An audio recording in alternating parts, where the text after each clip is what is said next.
I'm here with Lin Dai, who knows everything about the music industry. I don't know how he knows all these things, but he does. And look, one thing I know about the music industry is IP is a big deal, intellectual property, right? So, like, how valuable is that intellectual property for musicians? Yeah, incredibly important, right? So, an IP such as a piece of iconic music or a catalog, is worth hundreds of millions of dollars. So we see that time and time and again, artists basically selling, everybody from Bob Dylan to Bon Jovi selling their catalog for hundreds of millions of dollars. So it's incredibly important piece of the musician's career.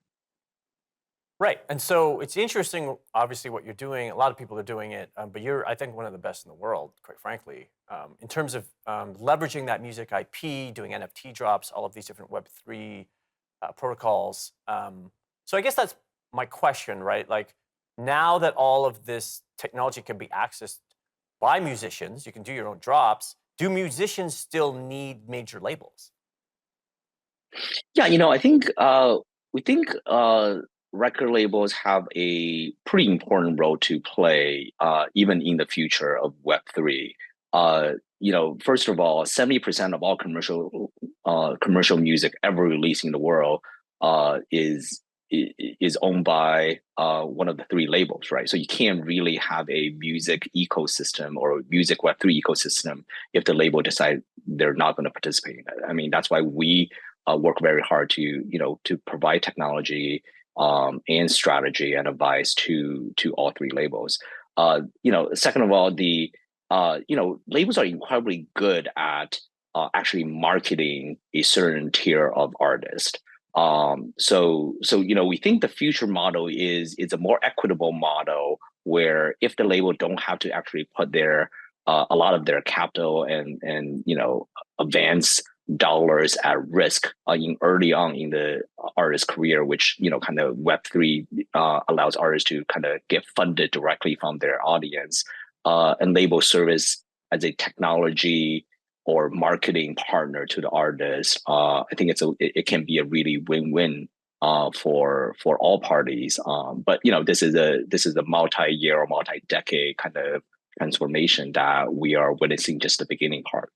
So how excited? Because I mean, you're working with all of the major labels, right? Like how excited, enthusiastic are they about Web3? Yeah, incredibly. I mean, this is if you compare how the labels reaction to Web3 technology to how labels reaction to early on, digital music in general, it's night and day response, right? Like all the labels have embraced this. All the label has done a lot of experimentation and allowed their, parts of their IP catalog artists to participate in this. They're very much more embracing of new technology versus if you think about if this technology came around 20 years ago, label's default response back then is would have been just sue everybody that wanted to take music onto it, make them into NFTs, right? So it's very encouraging, and I think labels do realize this is a big part of their future business model. The detail of that is still being kind of experimented and formed as we speaking. I think a lot of things we did last year with all the music artists are tokenized art or tokenized collectibles. I think the use case is far beyond that, right? Like we're basically working on ideas that kind of have NFTs that actually link to some bigger part, ticketing, streaming, like What about like so concerts in the the metaverse? Is that like part of your strategy as well? yeah, that's a small part of it, right? What about concerts in the real verse and how do we apply Web3 technology to make that experience much better for the fans, right? What if Taylor Swift fans don't have to run out of tickets or have a pretty good sense of how to actually get to tickets and easily get them on a secondary marketplace? So, there's a lot of use cases still being developed, kind of in this year and next year. I think in the next 24 months, they're just much more mature models is going to emerge.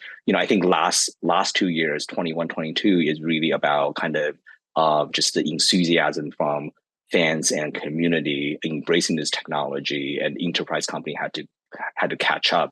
So Well, there's a lot of kind Lin, of speaking of yeah. enthusiasm, people are going to enthusiastically watch this episode because you're awesome. I'm going to go to break. I got Lin Dai here on the Daily Drop.